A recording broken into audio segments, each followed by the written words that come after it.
Hi students. So today we will continue with practice set 3.1 remaining three sums. Now let us start with this eighth sum. What is given? AB parallel to CD. AB parallel to CD. PQ is the transversal. अब parallel बोले तो दिमाग में तीन angles आते हैं, interior, alternate, correspond.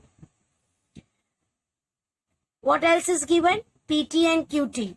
PT और QT bisectors है of angle BPQ and PQT. You have to prove that PTQ is 90 degree. It's very easy. Solution. See students, पहले तो क्या दिया हुआ important information, AB parallel to CD and PQ is the transverse.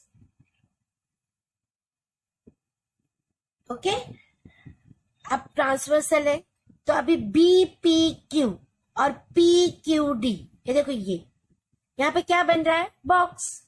तो box C जो होता है ये कौन से एंगल, पेयर ऑफ एंगल्स के लिए होता है? इंटीरियर. तो कौन से दो एंगल इंटीरियर है यहाँ पे? Angle BPQ and interior angles are what? Congruent और supplementary? They are supplementary. Plus supplementary मतलब 180. Angle PQD is how much? 180 degree. Reason लिखोगे interior angle test. Okay, interior angle test. अब this is your equation number 1. अब आओ bisector पे. Now PT, if I से this is X, this is X, this is Y, this is Y, अपनी तरफ से लोगे. और स्टूडेंट जब भी तुम अपनी तरफ से लेते हो ना अल्फाबेट, आपको डायग्राम ड्रॉ करके एग्जामिनर को शो करना है कि हमने किधर XX लिया और किधर YY लिया है. ओके, अब हमने यहाँ पे XX लिया है. आप पहले लिखोगे PT is bisector of angle BPQ. Therefore angle BPQ is 2x and similarly QT is bisector of angle, QT किसका bisector है? PQD का. Therefore angle PQD कितना हो गया बेटा? 2y. अब ये 2x और 2y को इक्वेशन नंबर 1 में सब्स्टिट्यूट करो. That is 2x plus 2y is 180. इधर आप लिखोगे substitute in equation 1. 2x plus 2y is 180. Okay, अभी 2 को कॉमन निकालो. x plus y is 180. therefore x plus y is 90 degree. चलो आपको ये 90 डिग्री मिल गया. Equation number 2. Equation number 2. अब स्टूडेंट ये ट्राइंगल देखो, ट्राइंगल QPT, ये वाला QPT, ये भी एक ट्राइंगल हो रहा है ना? ये एक ट्राइंगल हो रहा है ना? तो ट्राइंगल के इंटीरियर एंगल को प्लस करो. आप इधर लिखोगे, आप इधर क्या लिखोगे बेटा? In triangle QPT. कौन सा ट्राइंगल? ये. In triangle QPT which 3 angles are interior? X plus Y plus angle PTQ. देखो ये और ये is how much? 180. Reason? Sum of measures of angles of a triangle. Okay? अब स्टूडेंट from equation 2 आप x plus y की जगह क्या रखोगे? 90 degree. Plus angle PTQ is 180 degree. अब 90 को यहां लेकर आओ, तो therefore angle PTQ is how much? 180 minus 90, 90 degree, hence proved. Again I am repeating. आप पहले पैरेलल से इंटीरियर फाइंड आउट करो। ये दो इंटीरियर है BPQ और PQD 180 डिग्री। बाइसेक्टर से BPQ आपको कितना मिला? 2x, और PQD आपको कितना मिला? 2y। ये 2x और 2y फिर से इक्वेशन नंबर 1 में सब्स्टिट्यूट करो, and then this way you will solve and you will get the value of x plus y. अब आप ये ट्राइंगल उठाओ, कौन सा ट्राइंगल? QPT, और interior sum of measure of interior angle से आप PTQ 90 degree find out. So this is the way you will solve 8 this. Now let us move to next sum. Student, this sum is very easy. See here, you have to find ABC. ABC, ये तीनों भी तो interior angle ही है ना?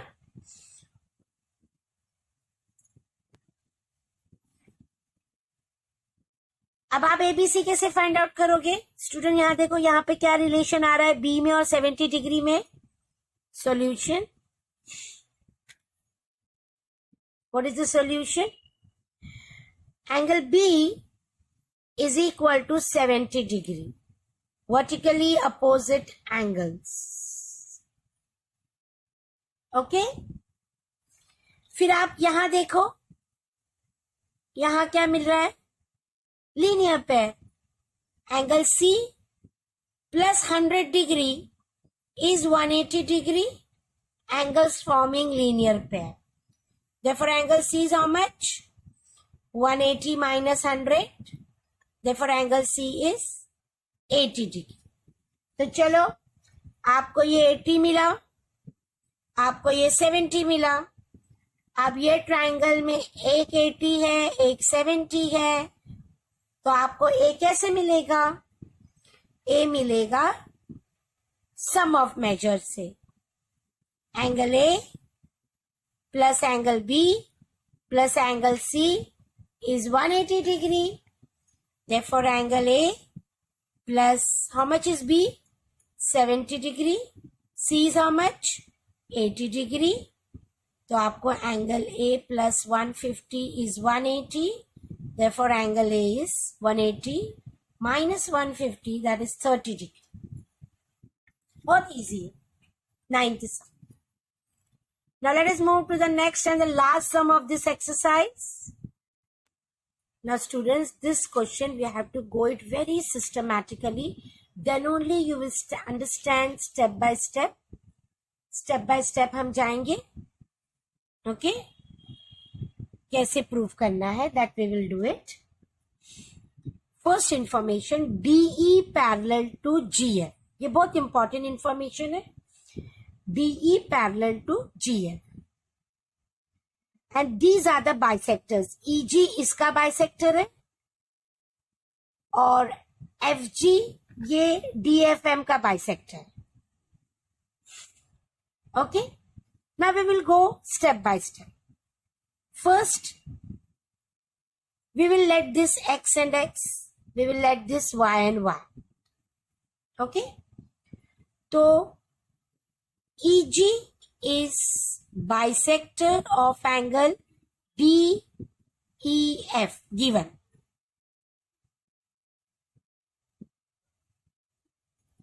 Therefore, angle DEF is 2x. Okay? फिर FG is bisector of angle DFM given. Therefore, DFM is 2R. Okay? Next we will go systematically. पहला हम जाएंगे DE parallel to GF. DE parallel to GF और transversal लेंगे EG। Transversal क्या लेंगे बेटा? Is. EG is the transverse. तो देखो फिगर कैसा बनता है. ये डीई, ये ट्रांसवर्सल ईजी, और ये जीएफ पैरेलल. डीई और जीएफ पैरेलल है और ये ट्रांसवर्स है.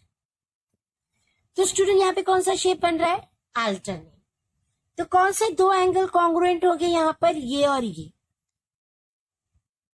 और ये. अच्छा बताओ फिगर में कौन से ये दो एंगल है? Angle F G E is congruent to angle DEG. Reason? Alternate angle test. तो इसका मतलब FGE हमको x मिला. क्या मिला बेटा? x. ये x है ना, तो ये भी x. ये एक हो गया. ये है हमारा इक्वेशन 1. DEG EGF. अब हम फिर से देखेंगे DE पैरेलल टू FG. वही लाइन, ये दो. अब हमारा ट्रांसवर्सल चेंज होगा. अब हमारा ट्रांसवर्सल आएगा DF. तो अभी फिगर देखो कैसा आएगा. ये DE और ये FG. अब हमारा ट्रांसवर्सल ये है. अब कौन से दो एंगल कॉन्ग्रुएंट है? ये और ये. तो फिगर में देखो कौन से दो एंगल कॉन्ग्रुएंट है बेटा? कौन से दो एंगल कॉन्ग्रुएंट है? EDF congruent to angle DFG. ये और ये. तो इसका मतलब ये y हो गया.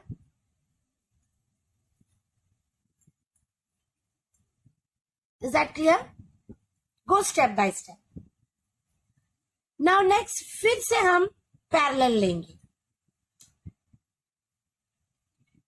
DE parallel to FG.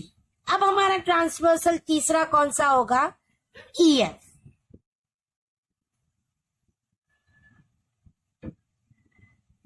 अब फिगर देखो कैसा होगा.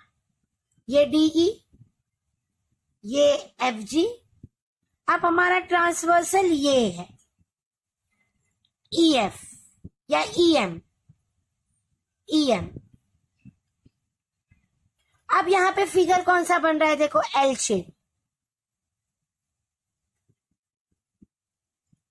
तो कौन से दो एंगल कॉन्ग्रुएंट है? करस्पॉन्डिंग एंगल GFM और DEF.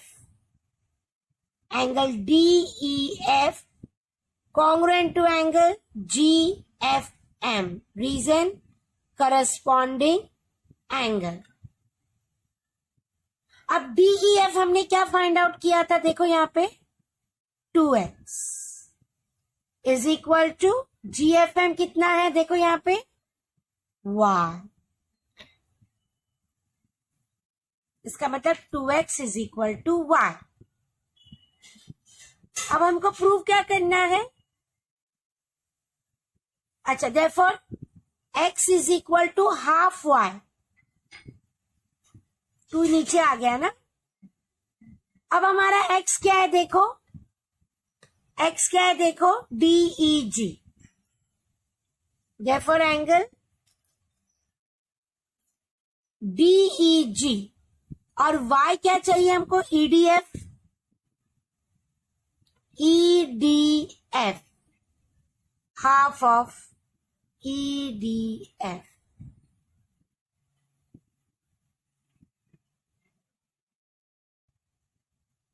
Is that clear?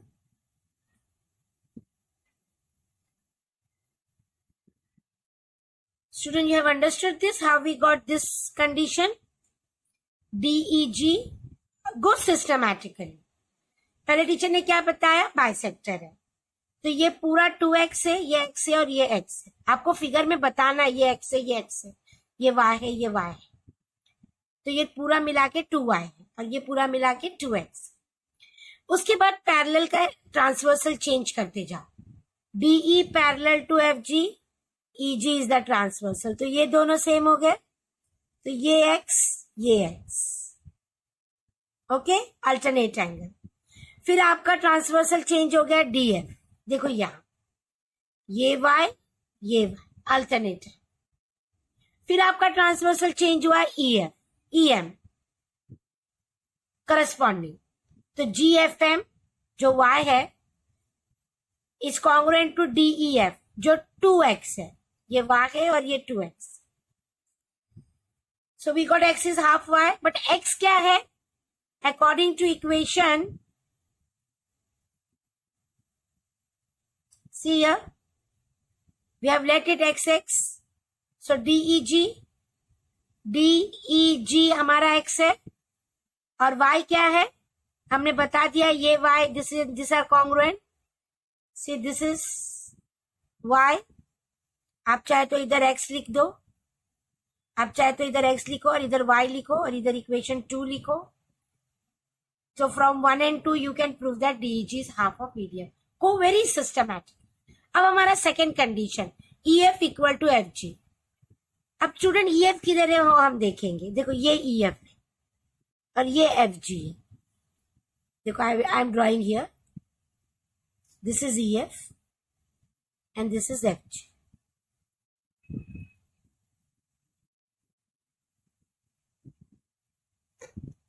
This is EF और दिस इज FG। आपको ये दो इक्वल बताना है। तो ये दो इक्वल कब होंगे, जब उसके बेस एंगल इक्वल हो। तो हमको ये दो बेस एंगल इक्वल बताने। तो इसके बेस एंगल क्या है बेटा, GEF और EGF। तो ये तो ऑलरेडी इक्वल है x और x। So how we will prove from equation 1, see how we will write. I am writing here, I am drawing the figure again. Students, I have drawn again it roughly. Concentrate only this part, that's why I have drawn only this much. See here, आपने पहले ही बता दिया है angle DEG is congruent to angle EGF, यह आपने पहले ही बता दिया इक्वेशन नंबर 1 में। और EG बाइसेक्टर है, तो angle DEG congruent to angle GEF, क्योंकि EG is a bisector. So from these two what is common, DEG, ये कॉमन है। तो बचा क्या, angle EGF congruent to angle GEF, EGF GEF। देखो ये बच गया और हमको यही दो इक्वल बताना है। Therefore EF is congruent to GF, reason isosceles angle theorem. EF is congruent to G, isosceles angle theorem. Okay students, so this was practice set 3.1. Hope so that you have understood all the 3 videos. Watch it carefully. In my next video I will start with exercise 3.2. Okay, bye.